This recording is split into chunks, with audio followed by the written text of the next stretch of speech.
Oui, on va voir l'intelligence de Primož Roglič et puis la jeunesse. Et voilà, parce qu'on va revenir évidemment sur la faute de Van Eetvelt qui lève la main et qui se fait battre. Et c'est pas là qu'il perd la course. C'est vraiment au moment où on est dans le final. On rappelle Mikel Landa qui a été lâché, va décider, et c'est bien joué de sa part, c'est le moins fort, d'anticiper en espérant qu'il y ait un marquage entre les principaux favoris. Mais où Van Eetvelt va vraiment faire la faute, c'est là. Il est idéalement placé dans la roue de Roglič. Et là, Van Eetvelt, il sait que Roglič, il a fait travailler toute son équipe toute la journée. Il sait qu'il veut la victoire d'étape. Et Lennert reste dans la roue du leader de l'équipe Red Bull Bora.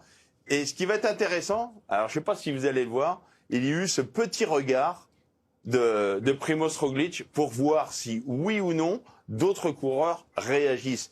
Et il va vite voir, il y a eu 2 petits coups d'œil et il a vu Van Eetvelt lancer le sprint. Et derrière, eh bien évidemment, il va profiter du sillage. On n'est pas vraiment sur des forts pourcentages. Alors même s'il y a quand même une baisse une certaine distance, c'est ce qu'on appelle un sprint décollé. Les pistards connaissent bien ça. Et il y a quand même de l'aspiration. On n'est plus dans des pourcentages à 15-20%, à 12 ou 13 km/h. Là, on est à 30-35 km/h.